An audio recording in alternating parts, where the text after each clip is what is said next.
Hello. Okay, so we are on lecture number 5. 4 lecture हम लोग ख़त्म कर चुके हैं. ये लेक्चर्स में हम लोगों ने बैकग्राउंड ऑफ ऑडिट देखा, डेफिनेशन ऑफ ऑडिट देखा, फिर वहाँ से आगे बढ़े कंपनी ऑडिट शुरू किया. कंपनी ऑडिट में हम लोगों ने किसको एप्लीकेबल ऑडिट वो देखा, एप्लीकेबिलिटी ऑफ ऑडिट. उसके बाद क्वालिफिकेशंस देखे सेक्शन 141 के, और फिर डिस्क्वालिफिकेशंस. 9 डिस्क्वालिफिकेशंस है, उसको याद रखने का शॉर्टकट देखा, और एक एक करके हम लोग डिस्क्वालिफिकेशंस देख रहे हैं. 9 में से हम लोग 6 डिस्क्वालिफिकेशंस खत्म कर चुके हैं. पैरेलल हम लोग स्टैंडर्ड्स ऑन ऑडिटिंग की तैयारी कर रहे हैं. स्टैंडर्ड्स ऑन ऑडिटिंग की तैयारी में सबसे पहले हमारा कोर ऑडिट प्रोसेस आता है. तो जो कोर ऑडिट प्रोसेस है वो हम लोग साइड बाय साइड चला रहे हैं. वो प्रोसेस भी हमारा आधा हो चुका है. तो आज हमारे डिस्क्वालिफिकेशंस भी खत्म हो जाएंगे और आज हमारा वो प्रोसेस भी खत्म हो जाएगा. ठीक है, सो लेट्स सी, आगे बढ़ते हैं. और मुझे उम्मीद है कि जो क्लासेस आप मिस कर रहे हैं, अगर कर रहे हैं तो आप आपका जो वीडियो बैकअप है उससे आप वो कवर कर लीजिए. Try to cover it on the same day, नहीं तो फिर वो वीडियोस पाइल अप हो जाएंगे. वीडियोस भी इतने सारे जमा हो जाएंगे कि वो देखने का आपके पास में समय नहीं होगा. और उसमें भी आप you can use the speed option. YouTube में स्पीड चेंज होती है, करेक्ट? तो यूट्यूब में स्पीड चेंज होती है, वो ऑप्शन आप यूज कर सकते हो. जो एन्क्रिप्टेड वीडियोस है उसमें भी ऑप्शन होता है 1.6 तक स्पीड बढ़ाने का. But you should always keep in mind understanding. Speed बढ़ाइए आप, इट्स एब्सोल्युटली फाइन, लेकिन अंडरस्टैंडिंग भाई समझ में आ रहा है ना, that should be the most important factor जो आपने दिमाग में रखना चाहिए. ठीक है, आगे बढ़ते हैं. हमारा अगला डिस्क्वालिफिकेशन है. और एक चीज बीच में हमने, बिफोर वी गो हियर, ठीक है, बीच में 2 स्लाइड छूट गई थी हमसे प्रोहिबिटेड सर्विसेज में. प्रोहिबिटेड सर्विसेज में डायरेक्टली इनडायरेक्टली की 2 साइड्स हमारी छूट गई थी. तो जब भी आपको ऐसा लगे, नहीं लगा आपको, कोई बात नहीं, बोले शायद सेल्फ स्टडी करना होगा ऐसा लगे, करेक्ट, लेकिन मुझे याद आ गया अचानक कि यार ये डिस्कशन तो किया ही नहीं मैंने, तो वो मैं आज हम लोग वो भी कवर करेंगे. ओके, आज डिस्क्वालिफिकेशन शुरुआत करते पहले. Ceiling limit. सीलिंग लिमिट मतलब मैक्सिमम. आप मैक्सिमम कितने ऑडिट असाइनमेंट्स कर सकते हैं. तो कंपनीज एक्ट में मैक्सिमम लिमिट स्पेसिफाइड है, सीलिंग लिमिट स्पेसिफाइड है, और लॉजिक बहुत आसान है. Law doesn't want concentration of work. अगर कुछ ही चार्ट अकाउंटेंट है, उनके पास में 300, 400, 500, 1000 क्लाइंट्स है, दे हैव 1000 क्लाइंट्स, और बेचारे नए चार्ट अकाउंटेंट है, वो भटक रहे हैं, उनके पास कोई क्लाइंट नहीं है कोई खास. तो इससे जो न्यू चार्ट अकाउंटेंट्स है, जो न्यू जनरेशन है, उनको प्रॉब्लम होता है. और दूसरा, क्वालिटी ऑफ द वर्क पे भी असर पड़ता है. मतलब कुछ लोग 1000 क्लाइंट संभाल रहे हैं तो क्वालिटी पे असर पड़ेगा, क्वालिटी डिटोरिएट हो सकती है. तो पूरे प्रोफेशन के बेनिफिट के लिए और क्वालिटी ऑफ वर्क को मेंटेन करने के लिए इंडिया में वी हैव सीलिंग लिमिट कि एक चार्ट अकाउंटेंट ज्यादा से ज्यादा कितने ऑडिट कर सकता है. तो लॉ में लिखा है कि एक चार्ट अकाउंटेंट ज्यादा से ज्यादा 20 कंपनियों के ऑडिट कर सकता है. 20 कंपनीज, 20 कंपनियों के ऑडिट कर सकता है. 20 इज द सीलिंग लिमिट. लेकिन अब इसमें खास बात है, एक एक करके, करेक्ट. जो चार्ट अकाउंटेंट की मैं बात कर रहा था, अगर वो chart accountant part time employment में है, किसमें है वो? Part time employment. सर ऐसा हो सकता है कि सर्टिफिकेट ऑफ प्रैक्टिस के साथ में कोई पार्ट टाइम जॉब करे? यस, सर्टिफिकेट ऑफ प्रैक्टिस के साथ में पार्ट टाइम जॉब भी हो सकता है और फुल टाइम जॉब भी हो सकता है. सीए फाइनल में आप जाएंगे तो रेयरली इट इज पॉसिबल कि पार्ट टाइम एम्प्लॉय आप सीओपी के साथ साथ, आप किसके साथ, सीओपी के साथ साथ जॉब भी कर सकते हैं। मैं सिर्फ आपको बता रहा हूं, सीए एक्ट में ऐसा लिखा है कि एक चार्टर्ड अकाउंटेंट अगर दूसरे सीए के अंडर जॉब करना चाहे, दूसरे सीए फर्म के अंडर जॉब करना चाहे, बिंदास कर सकता है। देखिए मतलब सर्टिफिकेट ऑफ प्रैक्टिस रखा हुआ है, लेकिन पहले दिन से क्लाइंट नहीं मिलते ना साहब। पहले दिन से आपको दिन भर काम करने को मिल रहा है, दिन भर आपके क्लाइंट की लाइन लगी हुई है, ऐसा नहीं होता। तो प्रैक्टिकल प्रॉब्लम समझ के इंस्टीट्यूट ने बोला जा बेटा जा, दूसरे सीए के साथ काम कर, तब तक काम सीख भी लेगा, पैसे भी मिल जाएंगे, वहां पे कांटेक्ट बन गए तो कोई नए क्लाइंट भी आ जाएंगे। तेरे पास नहीं आ रहे तो अकेले रूम में बैठ के तू क्या कर लेगा, जा दूसरे सीए के साथ में जॉब कर, it is allowed, correct, allow किया हुआ है। अच्छा दूसरी जगह भी जॉब कर सकते हैं, लेकिन फिर इंस्टीट्यूट से परमिशन लेनी पड़ती है। समझ रहे हैं आप? अभी आपके कोर्स में नहीं, सिर्फ मैं आपको बता रहा हूं नॉलेज के लिए कि एक प्रैक्टिसिंग चार्टर्ड अकाउंटेंट भी जॉब कर सकता है बिना किसी परमिशन के। कहां पे जॉब कर सकता है? सीए फर्म के पास जाके कर ले बेटा, और परमिशन लेके वो जॉब करेगा दूसरी जगह पे, ठीक है। एनीवेज, अगर पार्ट टाइम अगर आप जॉब में जाते हो, किस में आते हो? पार्ट टाइम जॉब में, तो ऐसा बोलते हैं ये पार्ट टाइम प्रैक्टिस करता है। क्या करता है? Part time practice. और जो लोग ऐसे part time job, part time practice कर रहे हैं, वो कंसल्टेंसी सर्विस दे सकते हैं, इनकम टैक्स की रिटर्न भरवा सकते हैं, जीएसटी के रिटर्न भरवा सकते हैं, वो ऑडिट नहीं कर सकते। They don't have right to sign, क्योंकि अभी ये पार्ट टाइम है, नया नया है, ये पार्ट टाइम बंदा है, इसको इतनी बड़ी जिम्मेदारी, हम इतना बड़ा राइट हम नहीं दे सकते। इसलिए जो लोग पार्ट टाइम एम्प्लॉयमेंट में है, मतलब वो लोग पार्ट टाइम प्रैक्टिस में है, वो लोग साइन नहीं कर सकते। साइन नहीं कर सकते मतलब उनकी लिमिट कितनी होगी? 0। समझ रहे क्या आप? Are you getting this point? जो लोग पार्ट टाइम एम्प्लॉयमेंट में है उनकी लिमिट कितनी हो जाएंगी साहब? 0, करेक्ट। और अब जो फुल टाइम एम्प्लॉयमेंट में है, ऑब्वियस है क्या हो जाएंगे? 0। Are you getting this point? आप पार्ट टाइम एम्प्लॉयमेंट में कोई बंदा जा रहा है, मतलब पार्ट टाइम प्रैक्टिस को बोला जाता है, उसको साइन करने की अथॉरिटी नहीं होती है, मतलब उसकी ऑडिट करने की लिमिट कितनी हो गई साहब? 0। और लॉ में लिखा है जो बंदा फुल टाइम, अब ये तो कंपनीज एक्ट में ही लिखा है, यहां पे जो एनालिसिस दिया हुआ है 2 एक्ट को मिलाकर है, कुछ बातें सीए एक्ट की है और कुछ बातें कंपनीज एक्ट की है। तो अपने को तो दो अल्टीमेट याद कैसे रखना कौन सी बातें, उस पर अपना फोकस है। पार्ट टाइम एम्प्लॉयमेंट में अगर सीए गया तो 0, फुल टाइम एम्प्लॉयमेंट में गया तो 0। वो तो ऑब्वियसली और लॉजिकल है कि फुल टाइम एम्प्लॉयमेंट में गया तो 0, उसकी लिमिट हो जाएंगी। फिर अगला सवाल उठता है कि फर्म की लिमिट कितनी होगी। एक फर्म में अगर 4 पार्टनर्स है, 4 पार्टनर्स है और 4 में से एक फुल टाइम एम्प्लॉयमेंट में, कहीं और फुल टाइम एम्प्लॉयमेंट में है, तो बचे कितने? 3। तो फर्म की लिमिट कितनी काउंट करेंगे? 3 इंटू 20 60 काउंट करेंगे कि फर्म की लिमिट 20 ही काउंट करेंगे? 60 और 20, 60 और 20 40। 4 में से एक गए, 3 बचे,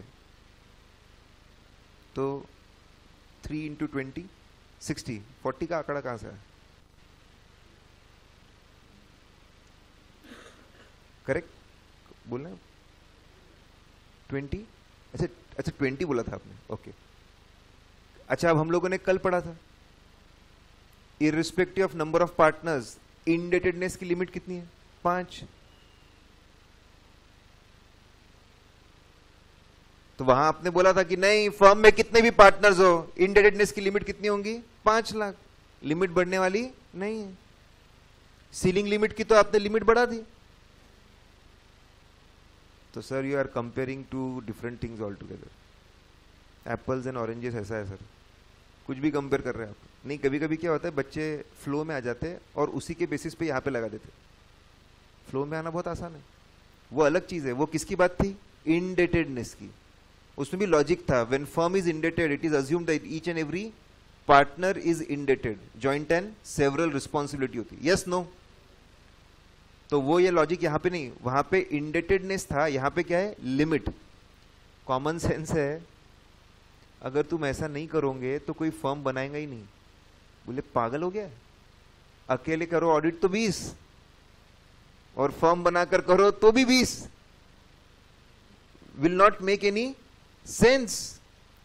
मतलब मुझे किसी ने बताया था और मैं भी बच्चों को बताता हूं, सीए फाइनल तक, सीए बनने तक और उसके बाद में भी सबसे इंपॉर्टेंट कोई चीज है तो कॉमन सेंस। सीए बनने में आपकी बहुत मदद करेगा। कितने भी बड़े बड़े सब्जेक्ट हो, कितनी भी बड़ी बड़ी बातें हो, कॉमन सेंस में बैठना चाहिए। अगर कॉमन सेंस में नहीं बैठता तो आपने उसको डाउट करना ही चाहिए, यू शुड। और अगर आप ऐसा करते हो तो मतलब you are a thinking person, नहीं करते हो तो you are a zombie person, correct? And for zombies it will be difficult to crack the exams, so be a thinking person. Okay, ये बात समझी साहब आपको? ओके, तो पार्ट टाइम एम्प्लॉयमेंट है 0, फुल टाइम एम्प्लॉयमेंट है 0, फर्म की limit number of partners into number of partners हम लोग करेंगे, correct? Into number of partners हमने कर दिया।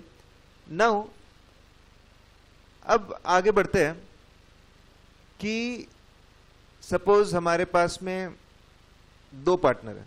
कितने पार्टनर साहब? 2 partner. We have 2 partners. Partner number 1 जो है उसकी 20 की लिमिट खत्म हो गई है और पार्टनर नंबर बी जो है उसकी 15 ही लिमिट हुई है अभी। तो क्या ए बी की लिमिट यूज कर सकता है क्या? Can A use limit of B? कि भाई फर्म की लिमिट थी तो मैं इसकी लिमिट यूज कर लेता हूं, मैं ए 25 साइन कर लेगा और बी 15 साइन कर लेगा, 25 और 15 दो लोगों की limit 40। Can this happen? Yes, no? No, this is not allowed. ये अलाउड नहीं है। Are you in this point? Yes, no? अच्छा, अब मैं अगर बोलूं हम 4 कंपनीज का कंपनी ऑडिट कर रहे हैं। क्या कर रहे हैं? Company audit. और दूसरी 4 कंपनीज का हम टैक्स ऑडिट कर रहे हैं। क्या कर रहे हैं? Tax audit. तो काउंट कितना करेंगे? 4 की 4 + 4 8। कुछ कंपनीज का हम कंपनी ऑडिट कर रहे हैं और कुछ कंपनी का हम लोग टैक्स ऑडिट कर रहे हैं। टैक्स ऑडिट सब आपने पढ़ा होगा इनकम टैक्स में। Yes, no? आप मेरा डाउट समझा आपको? तो 4 एक कंपनीज का कंपनी ऑडिट और 4 कंपनीज का हम क्या कर रहे हैं? Tax audit. तो 4 + 4 8 करेंगे क्या? नो। टैक्स ऑडिट की लिमिट अलग है, 60 है, but that limit is for all the assessees. आपने प्रोप्राइटर का ऑडिट किया वो भी काउंट होगा, आपने पार्टनरशिप का ऑडिट किया वो भी काउंट होगा, आपने कंपनी का टैक्स ऑडिट किया वो भी काउंट होगा। सबको टैक्स ऑडिट समझता है? Yes, no? Correct. Turnover prescribe limit के ऊपर जाता है तो वो असेसीज को क्या करवाना पड़ता है? टैक्स ऑडिट करवाना पड़ता है। तो उसकी लिमिट 60 है। समझ रहे आप? सिर्फ कंपनी का ऑडिट करने की लिमिट कितनी है? 20। अब यहां पे खास बात क्यों मैंने आपको उसके बारे में रेफरेंस दिया? टैक्स ऑडिट में एक की लिमिट दूसरी बंदा यूज कर सकता है। ये फेमस क्वेश्चन है और एमसीक्यूज में अगर कभी सीए फाइल में इसको बहुत टारगेट किया जाता है, ये 2 पॉइंट्स के ऊपर। अब इतना टारगेट हो गया तो हो सकता है आईपीसी में डाल दे वो। वहां पे ऐसा क्वेश्चन था कि 10 पार्टनर है तो 10 × 6 कितना हो गया? 60। कितना हो गया? 600। क्या एक ही पार्टनर पूरे 600 साइन कर सकता है? यस। वहां पे एक पार्टनर की लिमिट दूसरा पार्टनर यूज कर सकता है टैक्स ऑडिट में। कौन से ऑडिट में साहब? टैक्स ऑडिट में। ठीक है। जहां पे आपका 5th नंबर का पॉइंट है वहां पे सिर्फ आप लिख सकते हो, 5th नंबर का पॉइंट है वहां पे आप लिख दीजिए, इन tax audit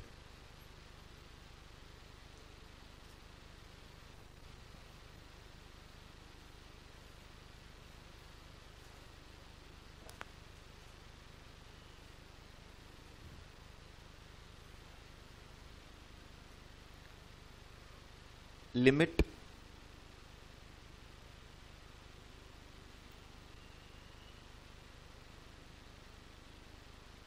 of one partner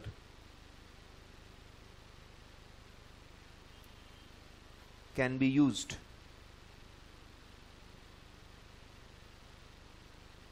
by another partner.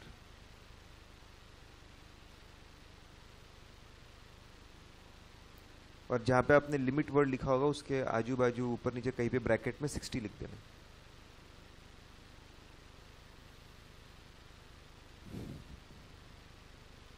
इस point clear? Okay. Part time वाले की 0, फुल टाइम वाले की 0, फर्म की लिमिट इंटू 20, एक की दूसरी लिमिट बंदा यूज कर नहीं सकता. अच्छा, अगर पार्टनर मल्टीपल फर्म्स में पार्टनर है तो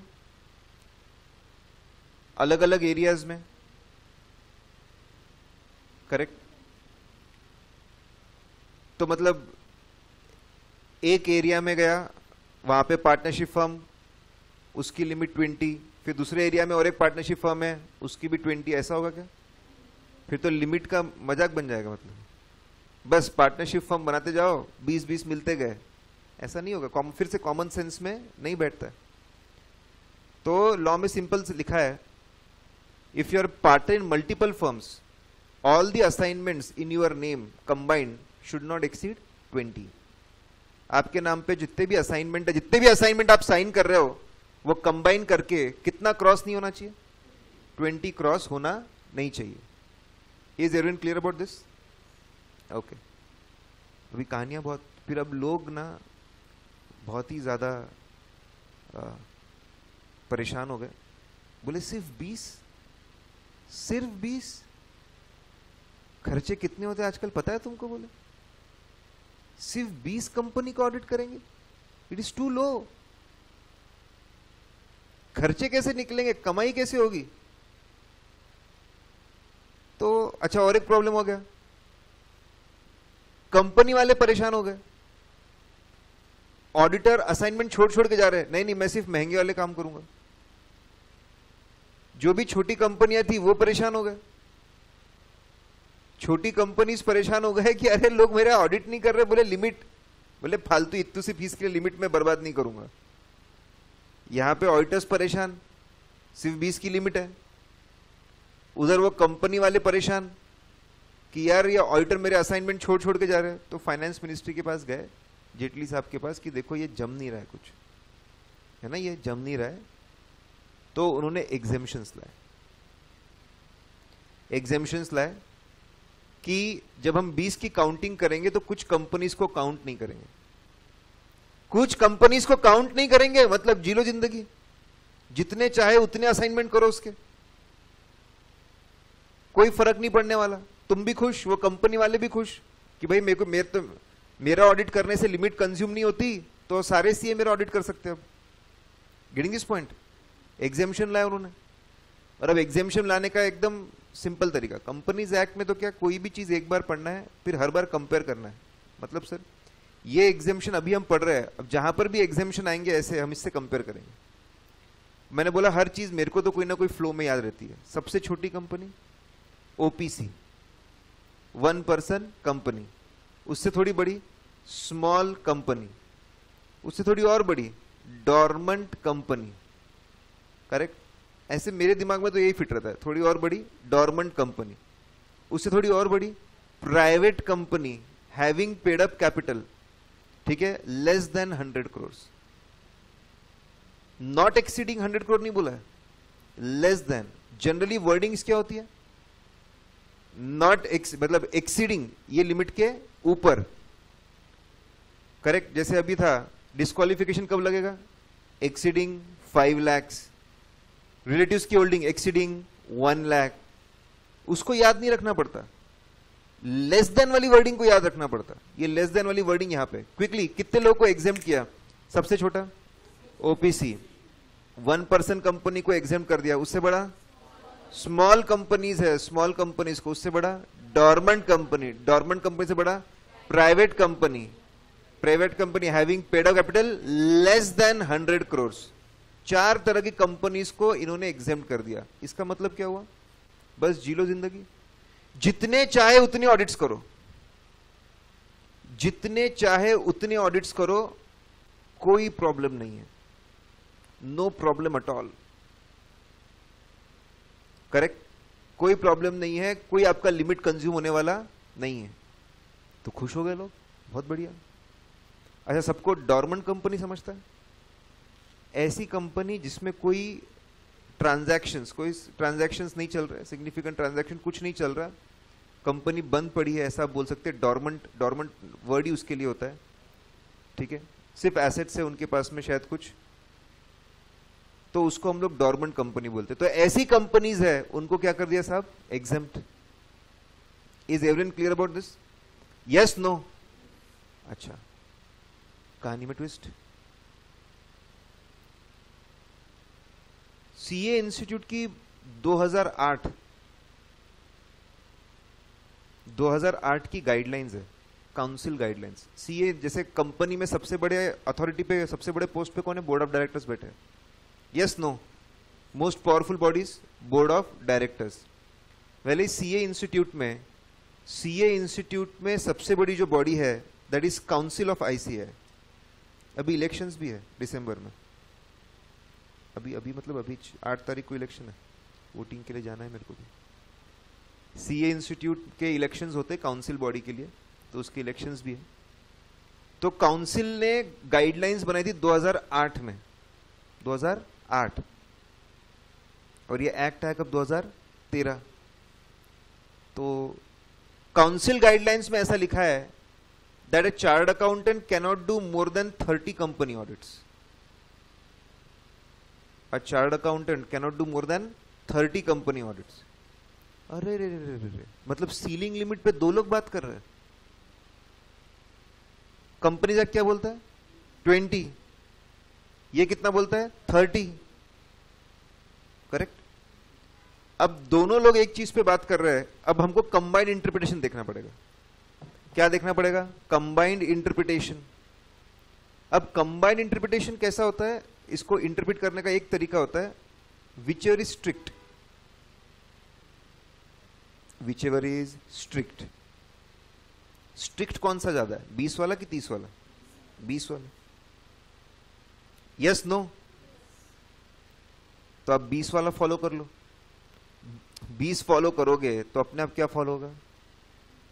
30 फॉलो हो ही जाएगा। Yes, no? सपोज कोई मीठा खाने का बहुत शौकीन है, करेक्ट? डॉक्टर ए ने बोला कि तुम 6 महीने में 20 रसगुल्ले खा सकते हो। डॉक्टर बी ने बोला कि तुम 30 खा सकते हो। हमको दोनों को खुश करना है, दोनों की बात माननी है, तो क्या सिलेक्ट करो? Whichever is strict. Yes, no? Whichever is strict आप यूज कर लो, 20 आप सिलेक्ट कर लो, तो डॉक्टर ए भी खुश हो जाएगा और डॉक्टर बी भी खुश हो जाएगा। Yes, no? लेकिन कहानी में अब मतलब 20 और 30 का झगड़ा चल रहा है यहाँ पे, तो स्ट्रिक्ट वाला कौन सा है? 20। तो 20 फॉलो कर लो। लेकिन अब कहानी में ऐसा ट्विस्ट है कि एग्जेम्पशंस जो है वो सिर्फ कंपनीज एक्ट में। कहां पे? सिर्फ कंपनीज एक्ट में। वो एग्जेम्पशन कहां नहीं है? काउंसिल गाइडलाइंस में नहीं है। फिर अब क्या करना? Is everyone with me? आपको समझ क्विकली, कंपनी एक्ट में कितनी लिमिट है? 20। सीए इंस्टीट्यूट में 30। Which ever is strict, which is strict? 20। तो 20 हमको फॉलो करना है। लेकिन और एक दिक्कत ऐसी है कि एग्जेम्पशंस जो है, एग्जेम्पशंस कहां पे? कंपनीज एक्ट में, यहां पे नहीं है। तो फिर अभी कंबाइंड इंटरप्रिटेशन कैसा होता है सुन लो। मतलब ऐसा है कि आप 20 ऑडिट कर सकते हो एक्सक्लूडिंग 4 टाइप्स ऑफ कंपनीज। 20 में एग्जेम्पशन है, 20 में एग्जेम्पशन है, यस, नो? तो आप 20 ऑडिट कर सकते हो एक्सक्लूडिंग 4 टाइप्स ऑफ कंपनीज, और आप 30 ऑडिट कर सकते हो इंक्लूडिंग 4 टाइप्स ऑफ कंपनीज, क्योंकि 30 में एग्जेम्पशन लिमिट नहीं है। तो कंबाइंड इंटरप्रिटेशन निकलता है। करेक्ट? ये बात समझी क्या साहब आपको? करेक्ट? 20 में 20 की जो लिमिट है आप 20 करो, एक्सक्लूड करके 20 होने चाहिए और इंक्लूड करके 30 होने चाहिए। और एक बात, जब तक प्रॉब्लम में या केस स्टडी में आईसीएआई के काउंसिल गाइडलाइंस के बारे में कुछ लिखा ना जाए, तब तक उसको नहीं लगाना। मैं जब से पढ़ रहा हूं, correct, I cleared my inter in 2000।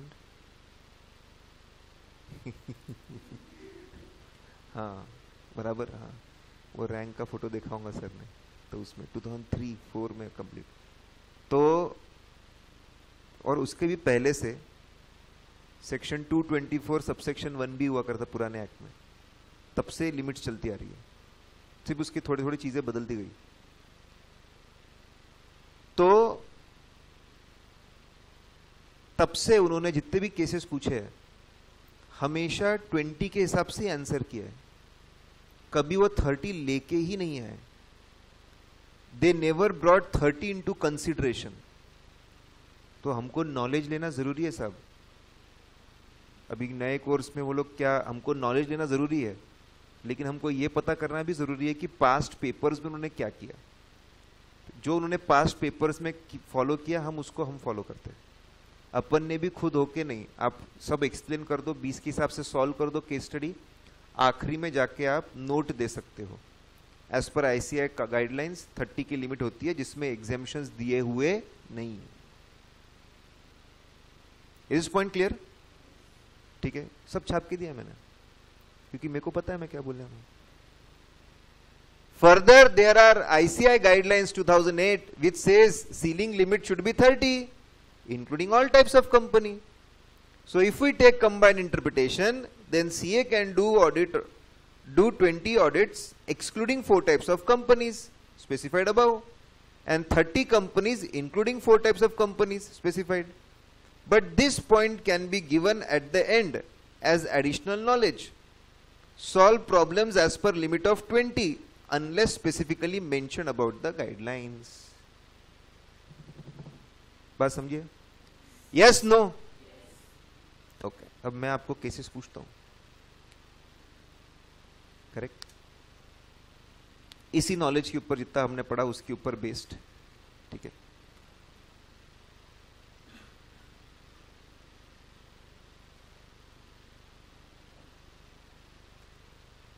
आप ठीक है,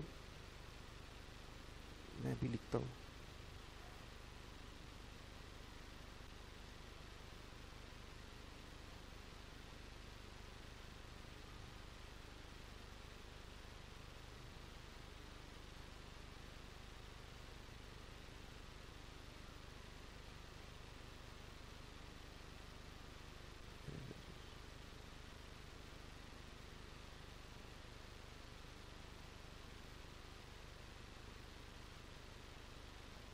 ओके, तो एक एक करके पहला सवाल, अगर मैं बात करता हूं गवर्नमेंट कंपनी की, गवर्नमेंट कंपनी, ठीक है, गवर्नमेंट कंपनी की अगर बात करता हूं मैं, तो गवर्नमेंट कंपनी को काउंटिंग में लेंगे कि नहीं लेंगे? अगर हम उसका ऑडिट कर रहे हैं, तो उसको काउंट करेंगे कि नहीं करेंगे? सेक्शन 8 कंपनी जो चैरिटी पर्पस के लिए बनती है, उसको भी काउंट करेंगे कि नहीं करेंगे?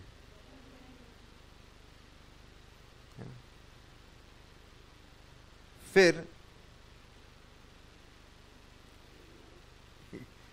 इसलिए मैंने आंसर नहीं दिया अभी तक, let the suspense build up थोड़ा बहुत। और हम प्रोप्राइटर का ऑडिट करते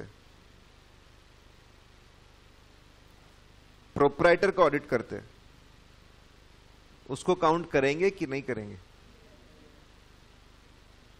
पार्टनरशिप का ऑडिट करते हैं, तो उसको काउंट करेंगे कि नहीं करेंगे? अभी तक जवाब नहीं दिया मैंने।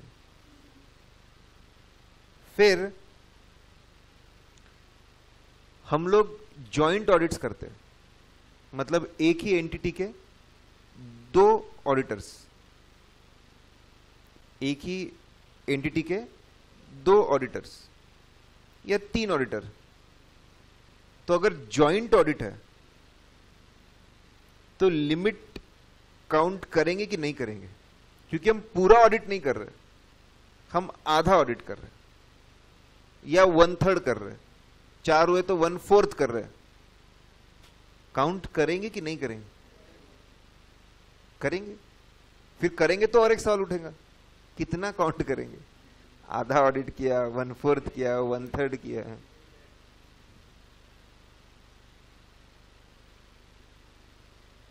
फिर हैंड राइटिंग की आप लोगों को आदत हो जाएंगी धीरे धीरे।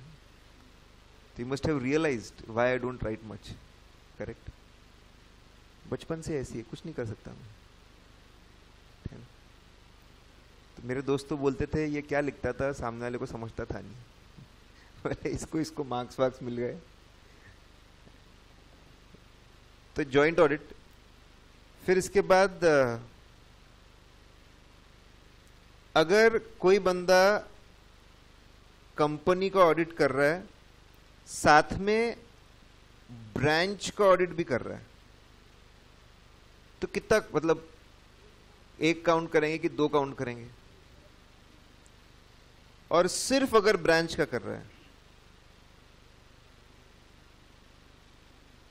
सिर्फ ब्रांच का ऑडिट कर रहा है, मेन ऑडिट नहीं कर रहा है, बोले पागल बना रहे ये। काउंट करेंगे कि नहीं करेंगे? नहीं करना चाहिए बोले, पहले ही कमाई बोले, कमाई बोले, कहां काउंट? हाँ तो मतलब ओनली 3 ब्रांचेस और 4 ब्रांचेस, मेन ऑडिट नहीं कर रहे हम, सिर्फ ब्रांच का ऑडिट कर रहे हैं।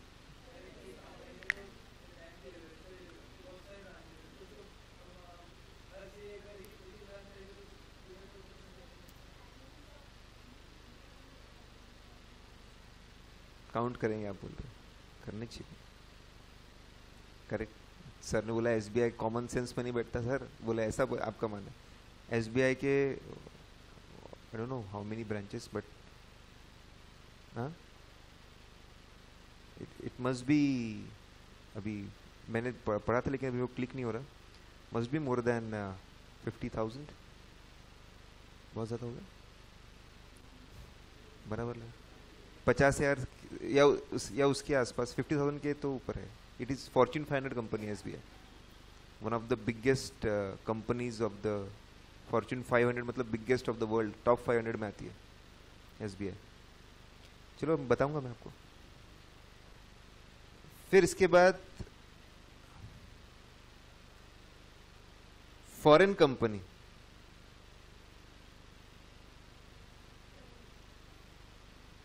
फॉरेन कंपनी को काउंट करें कि नहीं करेंगे?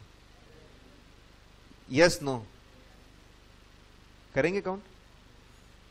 हाँ बोले, वो भी कंपनी है, क्यों नहीं करेंगे? ठीक है, चलो मैं एक एक करके अब जवाब देता हूं। हाँ 20 में बात कर रहा हूं, 20 में पूरा 20 ही हमारा मेन है, 30 नॉलेज के लिए। Let's see one by one. Government company, it will be counted. It's a company, and government company is a big company. भैया इतना बड़ा काम कर रहा है तो काउंटिंग तो होनी चाहिए। सेक्शन 8 ऐसा है कि उल्टा वहां पे ऑडिट की ज्यादा जरूरत है, करेक्ट। जो गलत काम है वहां पे होने के चांसेस काफी होते हैं। डोनेशन ऑन पेपर दिए जाते हैं और कैश में निकाल लिए जाते हैं। ऑन पेपर डोनेशन देने का, इनकम टैक्स में डिडक्शन लेने का, और फिर बाद में वो पैसे को वापस ब्लैक में दे देने का, कैश में दे देने का कंपनी को। उनको 30% की सेविंग मिल जाती है, करेक्ट। 30 पैसे 5% चैरिटेबल इंस्टीट्यूट को दे देने का, चैरिटेबल ऑर्गेनाइजेशन को। बहुत से लोगों ने तो बिजनेस बना के रखा है, बहुत ही एक नंबर बिजनेस है, सबसे अच्छा, मतलब to have a place of worship, any religion, best. सुख में भी, दुख में भी, और आपको शांत एटमॉस्फेयर देना है, अच्छा माहौल रखना है आपको। लोग खुद आके भक्ति करते हैं, अपने आप रिलीफ मिलता है उनको, चले आते हैं, आपको कुछ नहीं करना पड़ता खास, जो करते हो लोग ही खुद करते हैं। Correct, anyways due respect to all the religion. हाँ, तो सेक्शन 8 जो है वहां पे ज्यादा जरूरत है, it will be counted. Proprietor का ऑडिट, कंपनी ऑडिट में उनको कंपनीज एक्ट नहीं लगता, उनको कंपनीज एक्ट नहीं लगता, तो उसकी लिमिट कहां से लगेंगी, कॉमन सेंस में नहीं बैठता। Partnership audit, joint audit, yes ठीक है, पूरा 1 काउंट करेंगे, आधा आधा कुछ नहीं। 4 लोग मिलकर ऑडिट कर रहे हैं तो सबकी एक एक लिमिट काउंट हो जाएगी। कंपनी ऑडिट और उसके ब्रांच, तो it will be counted as 1। सिर्फ अगर आप ब्रांच को ऑडिट कर रहे हो,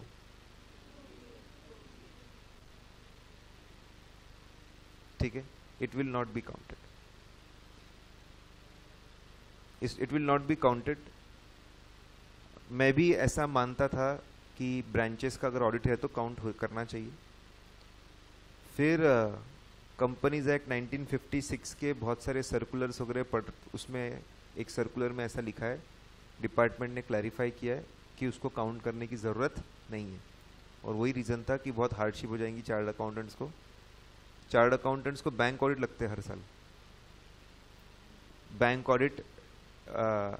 ऑडिट सभी चार्टर्ड अकाउंटेंट जिनको बैंक ऑडिट चाहिए उनको अपने एम्पैनलमेंट करना पड़ता है, मतलब पैनल पे आना पड़ता है।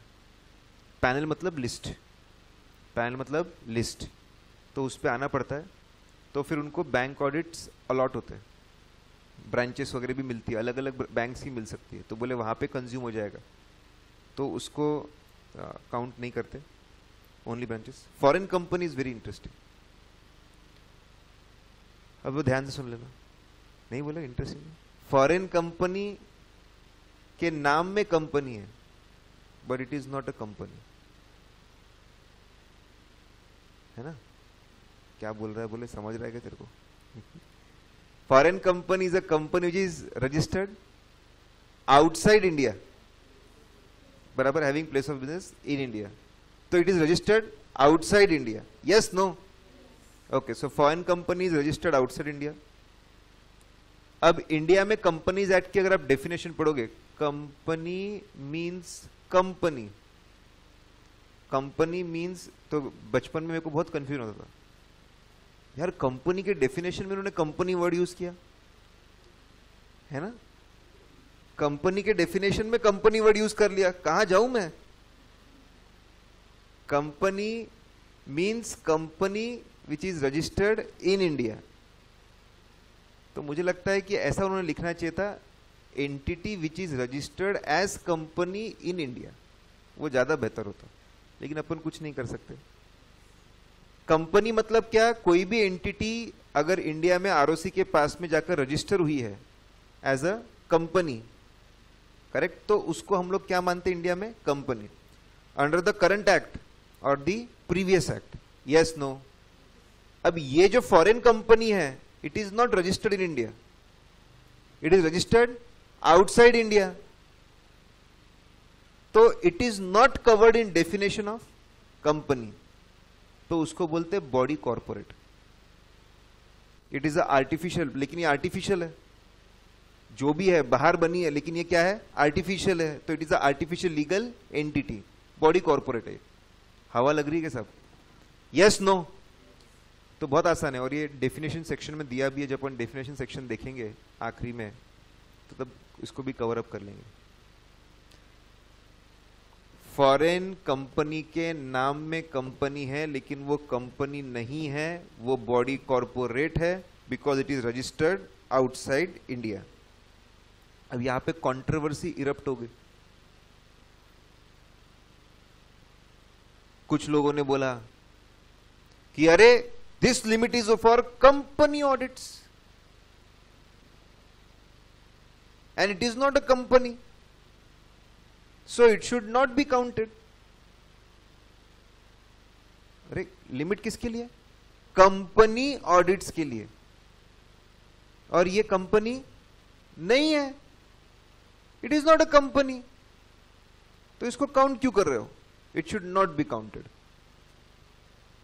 कुछ लोगों ने बोला कि लेकिन ये काम तो है, ऑडिट्स कर रहे हैं, और छोटा ऑडिट होता है ऐसा भी नहीं है, तो इट शुड बी काउंटेड। पुराने एक्ट में ये नहीं था, क्योंकि पुराने एक्ट में स्पेसिफिकली एक्सक्लूड किया था उन्होंने उसको। तो कुछ लोगों ने ये बोला पुराने एक्ट में तो एक्सक्लूड किया था, मतलब intention of the law was to exclude it. इस बार नहीं किया है, मतलब intention of the law is to include it. तो उसमें थोड़ा झगड़ा, और एक्सपर्टीज इसी को बोलते हैं, आपको झगड़ा पता होना चाहिए, यू शुड नो, क्योंकि फिर कहीं पढ़ा तो हम कंफ्यूज हो गए, ऐसा नहीं होना चाहिए। तो there is a controversy, controversy में अपन दोनों लिख के आना, ये उसका बेस्ट सॉल्यूशन है। कभी अगर होता है, इसलिए यहां पे लिखूंगा मैं कंट्रोवर्सी।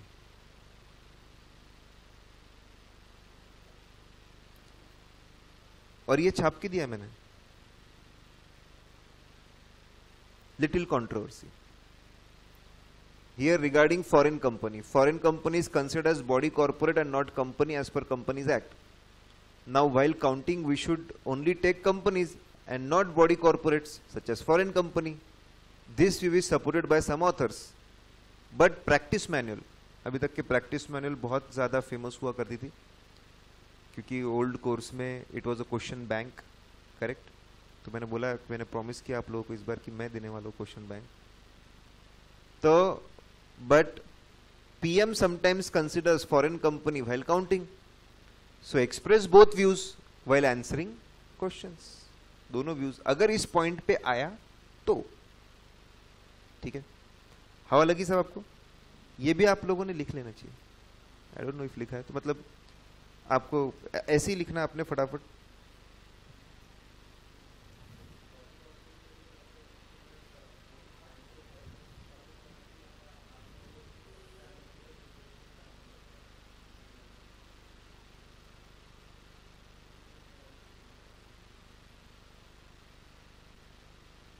मतलब फॉरेन कंपनीज की बात कर रहे हो? नहीं, फॉरेन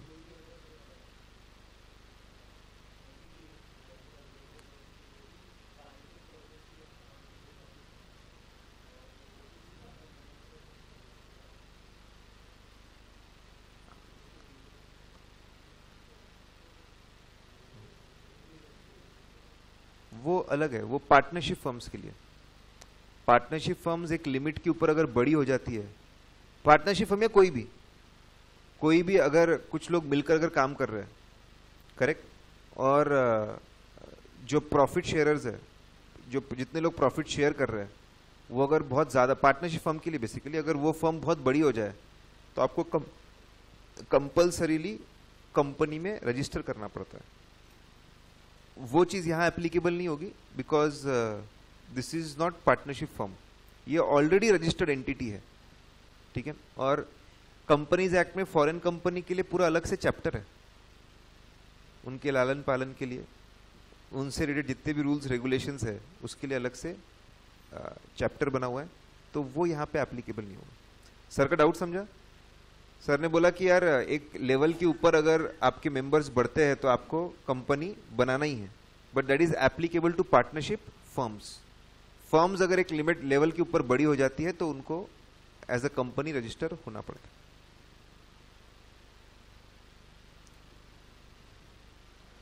वहां पे और एक आप लिख सकते हो टैक्स ऑडिट।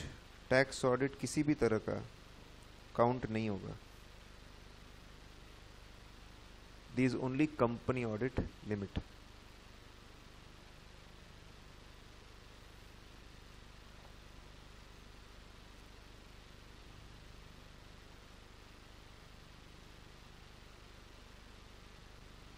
अब यहाँ पे क्या केस पूछते हैं मैं आपको बताया, तो एकदम स्टैंडर्ड केस है, बरसों से वही आ रहा है। ऐसा बताएंगे 4 पार्टनर है, एक partner full time part time employment में है, तो उसकी लिमिट कितनी हो जाएंगी? 0, उसकी लिमिट 0 हो जाएंगी। बचे 3, तो 3 × 2 60। फिर वो लिस्ट देंगे प्रेजेंट असाइनमेंट्स की, जैसे मैं लिस्ट दे रहा हूं विथ नंबर ऑफ क्लाइंट्स, ऐसे लिस्ट दे देंगे। तो उसमें से कुछ काउंटिंग में आएंगे, कुछ काउंटिंग में नहीं आएंगे, करेक्ट। तो ऐसी लिस्ट बना के क्रॉस, जो जो आएंगे काउंटिंग में, जो काउंटिंग में आएंगे उसकी टोटल बराबर आएंगी 58 या 59 बराबर। मतलब इतना सालों से देखा है ऐसी आती, या तो 58 आती या तो 59 आती। बोले बहुत ही रट्टा है सर आपका इतने वो केसेस में ऐसी 58 59 आती है उसकी टोटल, तो बराबर दिखता है कि कितने लिमिट्स बाकी है, एक या दो लिमिट बाकी है। तो ऐसे क्वेश्चन पूछते हैं, what is the total number of audit firm can do, तो आपका 3 इंटू 20, ठीक है, 3 इंटू 20 आपका 60 आता है। फिर पूछते हैं, ठीक है, how many assignment should be counted, कितनी काउंटिंग होनी चाहिए एज ऑन टुडे, तो आएगा 58 59।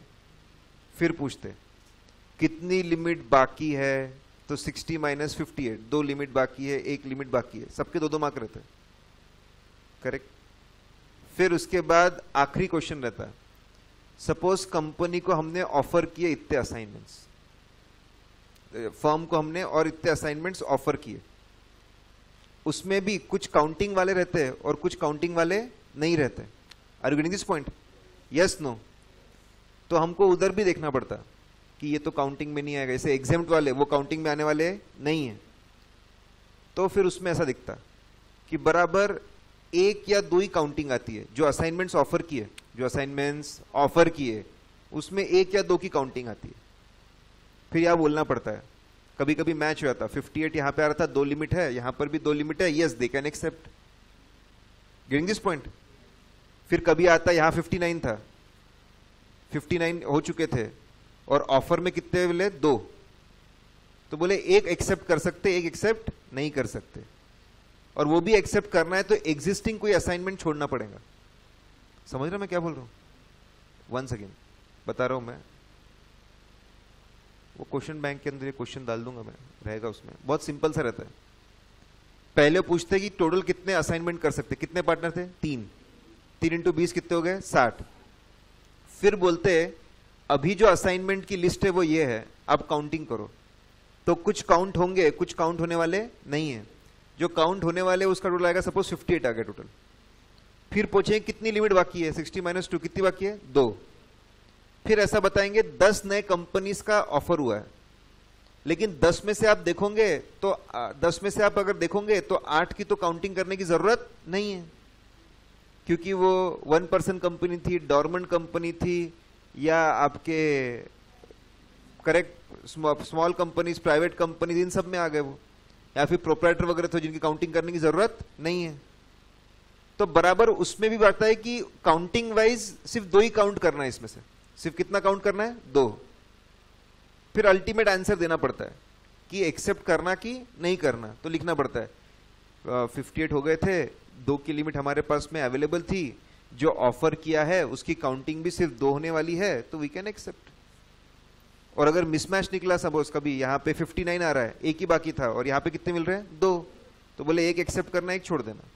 और उसको भी अगर एक्सेप्ट करना है तो you have to leave existing assignment, existing किसी असाइनमेंट से आपको रिजाइन करना पड़ेगा। बात समझिए सब? Okay, so we are through with 1C, that is ceiling limit. बहुत ही interesting. Again, in big props there is a challenge and chance of failure, तो और एक C, करेक्ट, और एक C हमारा। Now next C is corporates, body corporates. साहब audit की जिम्मेदारी बहुत सेंसिटिव है, बहुत जिम्मेदारी वाला काम है। अकाउंटिंग और ऑडिट मैंने बोला, अकाउंटिंग करने वाला अगर आदमी ट्रस्टवर्दी नहीं है तो वो पलक झपकते से बहुत सारी गड़बड़ियां कर सकता है, बस टोटल में खेल लेगा, पैसे गायब। मैंने बताया भी था आपको कि रिसीट साइड का टोटल 15,80,000 आ रहा था, कैरी फॉरवर्ड किया अगले पेज पे 15,30,000, रिसीट साइड में से कितने गायब कर दी, 50,000। मतलब बुक का बैलेंस कितने से कम हो जाएगा, 50,000। एक्चुअल कैश का बैलेंस भी उड़ा दो। आपने पहले खेला इसमें, बुक के बैलेंस को कम किया और उतना कैश आपके ड्रॉअर से भी निकाल दिया, बस सिर्फ 8 का 3 किया। करेक्ट। अकाउंटिंग वाला बंदा ट्रस्टवर्दी नहीं है तो बहुत गड़बड़ हो सकती है, बहुत सेंसिटिव काम है। वहीं पे ऑडिटर है, ऑडिटर भी ऑडिट करना ही बहुत सेंसिटिव काम है, थोड़े से इससे बहुत ज्यादा गड़बड़ियां हो सकती है। ऑडिटर अपनी आंखें बंद कर लेगा, मैंने कुछ नहीं देखा, मैंने कुछ नहीं सुना, फीस बढ़ जानी चाहिए मेरी बस। तो क्योंकि ये बहुत सेंसिटिव काम है, ट्रस्टवर्दी वाले काम है, जिम्मेदारी डायरेक्टली सर पे होनी चाहिए इंडिविजुअल्स के, इसीलिए इन्होंने बोला body corporates band. Body corporates के केस में जिम्मेदारी इंडिविजुअल्स के ऊपर नहीं होती है, आर्टिफिशियल एंटिटी पे होती है। Yes no? अगर आप किसी आर्टिफिशियल एंटिटी को, बॉडी कॉर्पोरेट को एज अ ऑडिटर अपॉइंट कर दोगे तो जिम्मेदारी इंडिविजुअल के सर पे नहीं है ना साहब, जिम्मेदारी किसके सर पे है? वो आर्टिफिशियल एंटिटी। लोग बोलेंगे गलत, जितने गलत काम करना है करो, सब किसके नाम पे हो रहा है? Artificial entity. मेरा क्या जा रहा है? बोले मैं एक दिन छोड़ के चला जाऊंगा बोले इस एंटिटी को, और एक नहीं खोलेंगे अपन, फिर नाम खराब करेंगे, फिर और एक नया खोलेंगे। तो बोले ऐसा चाहिए ही नहीं हमको। कंपनीज एक्ट ने बोला कि we don't want artificial entities, body corporates as auditors. तो body corporates are disqualified. Is everyone clear about this? Yes no? Okay. तो आपका कंपनीज एक्ट बोलता है बॉडी कॉर्पोरेट क्या नहीं कर सकते?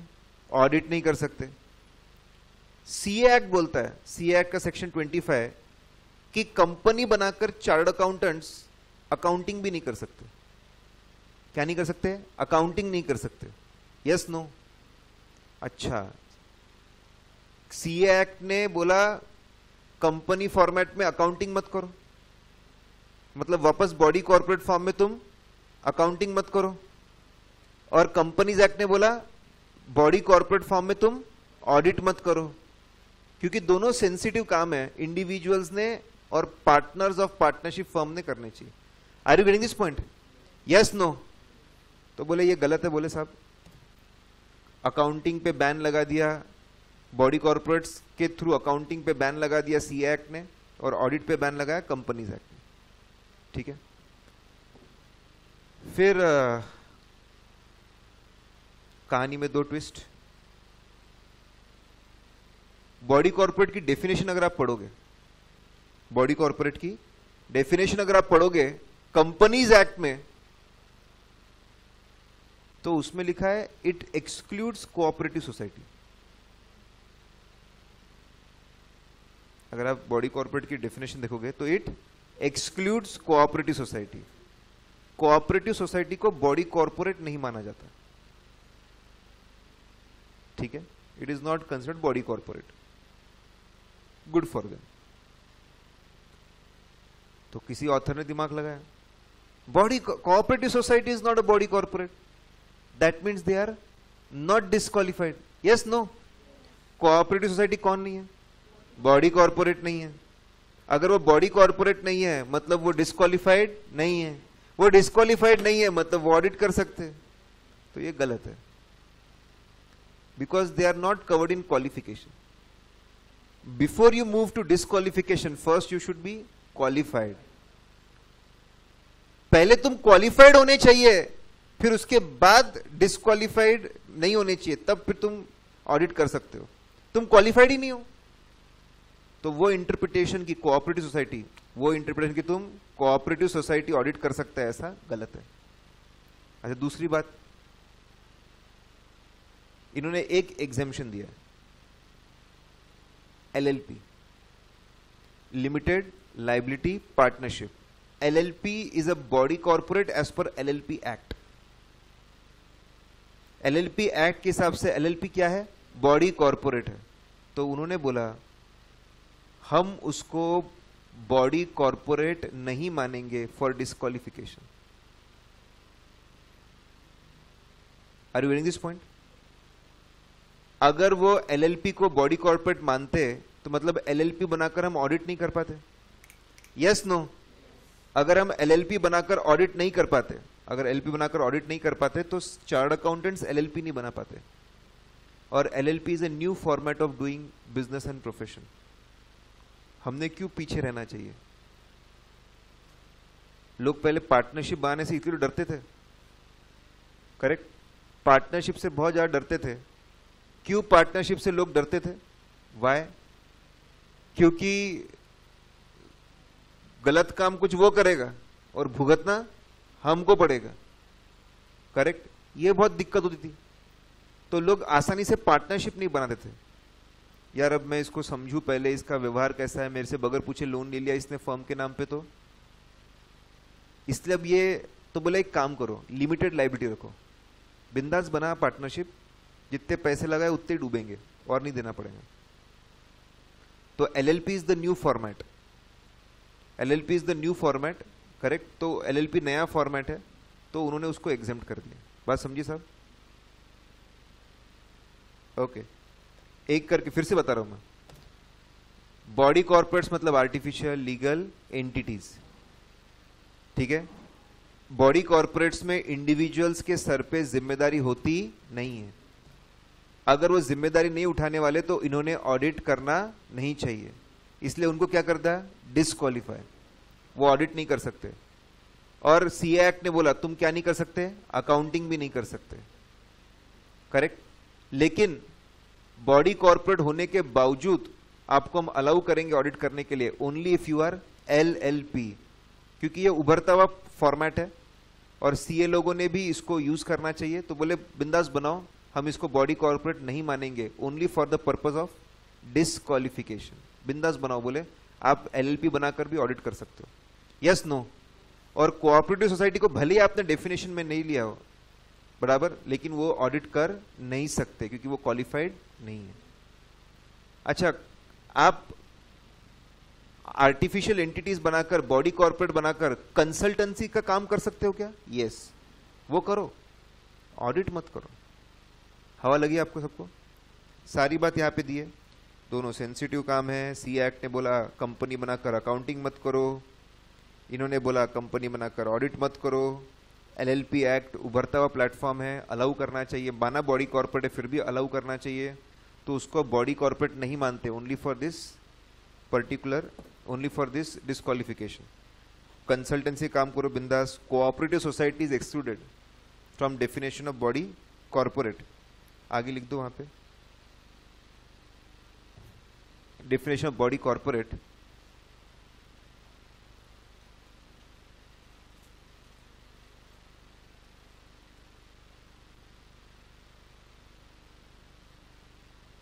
but they will not be able to do audit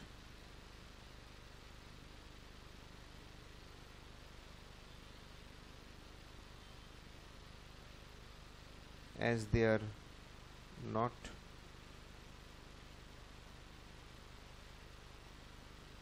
qualified.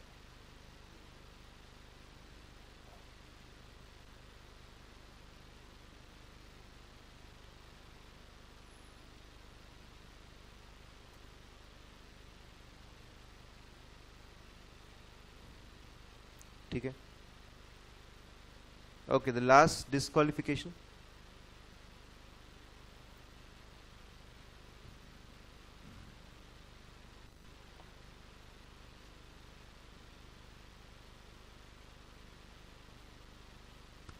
अगर किसी चार्टर्ड अकाउंटेंट ने फ्रॉड किया तो he will be disqualified for 10 years। ठीक है? तो अब मैं आप लोगों से केस पूछता हूं, क्योंकि एग्जाम में जो आने वाला है वो केस ही आने वाला है।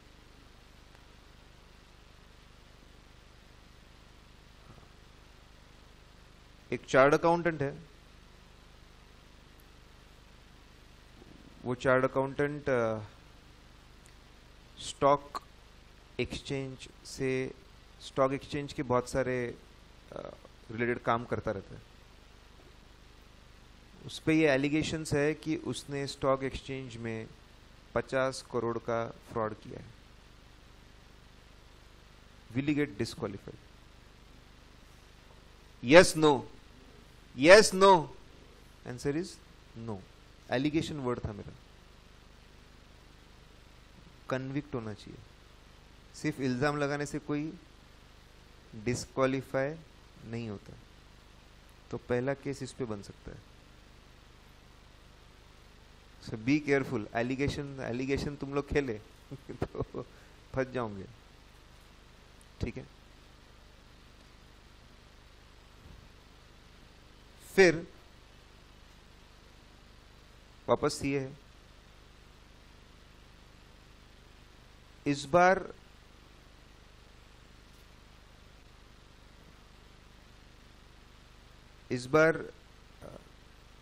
उसने फ्रॉड किया है स्टॉक एक्सचेंज में, ऐसा सीए इंस्टीट्यूट ने ऑर्डर पास किया है कि यस उसने फ्रॉड किया है। Will he get disqualified? No, by court. किसी के जब तक कोर्ट आपका नहीं बोलता, कोर्ट्स नहीं बोलते, किसी के मानने नहीं मानने से, कंपनी के डिसीजन लेने से, सीए इंस्टीट्यूट के मानने नहीं मानने से कुछ नहीं होता। कोर्ट क्या मानता है वो डिपेंड करता है, करेक्ट। तो इस बार अच्छा, कोर्ट ने उसको कन्विक्ट किया है कि आप सैटरडे नाइट आप बराबर गाड़ी नहीं चला रहे थे और आपने लोगों को इंज्योर किया है, correct. Will he get disqualified? Involving fraud होना चाहिए। अब गलत मत समझो, वो हनुमान चालीसा सुन रहे थे इस वजह से गाड़ी बहुत जोरों से हनुमान चालीसा मग्न हो गए, गलती से 2-3 लोगों को फिर उन्होंने इंज्योर कर दिया, correct. Now finally he is convicted by court for fraud, correct. 2 साल की सजा हुई उनको 1 जनवरी 2018 से, ठीक है। 2018 2019 खत्म हुआ। 10 साल की सजा शुरुआत कहां से होगी? 10 साल का जो डिस्क्वालिफिकेशन है, सजा के खत्म होने से 10 साल, कि जिस दिन ये प्रूव हुआ उस दिन से 10 साल। ओके, तो लॉ में केयरफुल रहिए। अभी आपको डायरेक्टर्स नहीं है कोर्स में, डायरेक्टर्स में थोड़ा अलग होता है, यहां पे बराबर it is from the date of such conviction.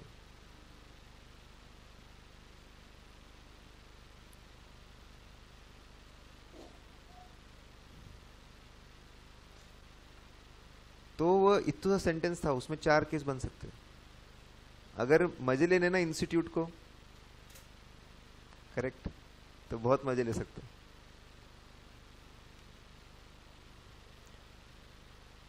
समझा आपको? नहीं, जैसे 18 और 18 खत्म हुआ, 19 खत्म हुआ, 10 साल का जो डिस्क्वालिफिकेशन है 1 जनवरी 2018 से काउंट करेंगे 10 साल की, उसकी सजा खत्म हो गई 18 और 19, तो 19 खत्म हो, 1 जनवरी 2020 से करेंगे क्या?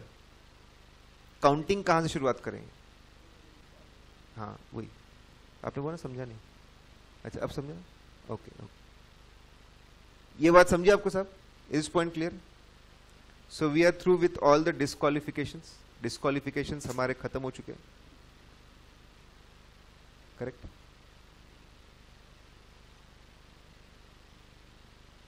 Now we start the other part, क्योंकि एक ही चीज पढ़ेंगे तो स्वास्थ्य के लिए हानिकारक है।